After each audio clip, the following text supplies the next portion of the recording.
আসসালামু আলাইকুম প্রিয় ভাই ও বোনেরা, আপনারা সবাই কেমন আছেন? আশা করি আল্লাহর অশেষ রহমতে সবাই ভালোই আছেন। আলহামদুলিল্লাহ, আমিও আল্লাহর অশেষ রহমতে ভালোই আছি। আজকে আমি বড় বাইলা মাছ রান্না করব, তাই এখানে আমি 4টা বড় বড় বাইলা মাছ নিয়েছি আর 4টা নিয়েছি একটু ছোট ছোট। আমি মোটমাট 8টা ছোট বড় বাইলা মাছ নিয়েছি। তারপর এখানে দেখুন, এখন আমি সব মশলা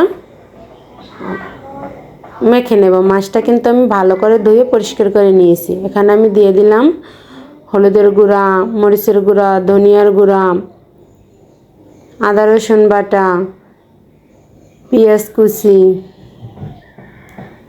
সব কিছু দিয়ে আমি স্বাদ মতন লবণ দিয়ে ভালো করে হাত দিয়ে মেখে নিব।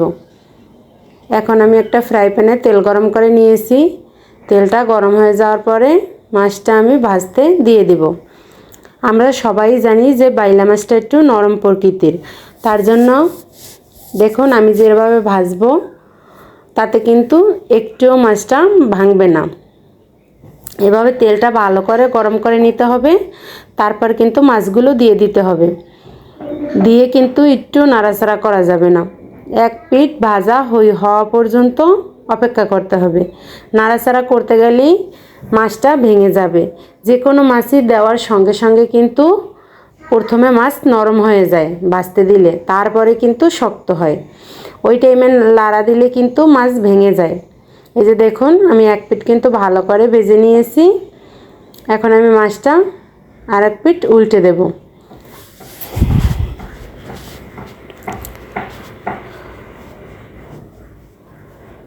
আর অবশ্যই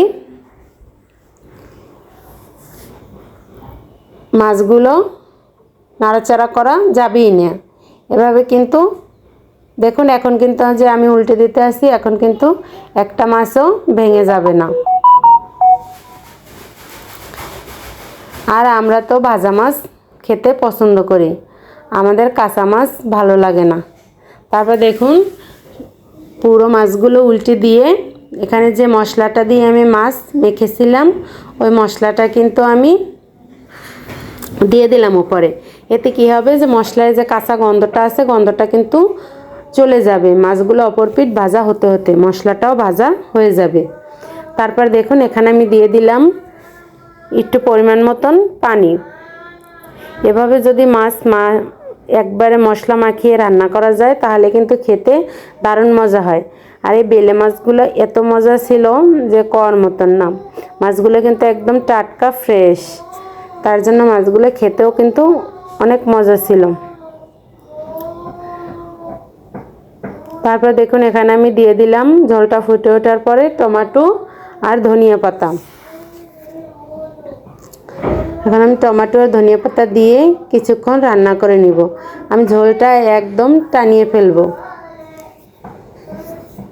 আপনারা চাইলে এখানে ঝোলও রাখতে পারেন। আসলে রোজার দিনে এত তরকারি খাওয়া হয় না, অল্প তরকারি রান্না করলেই ভালো হয়। তার জন্য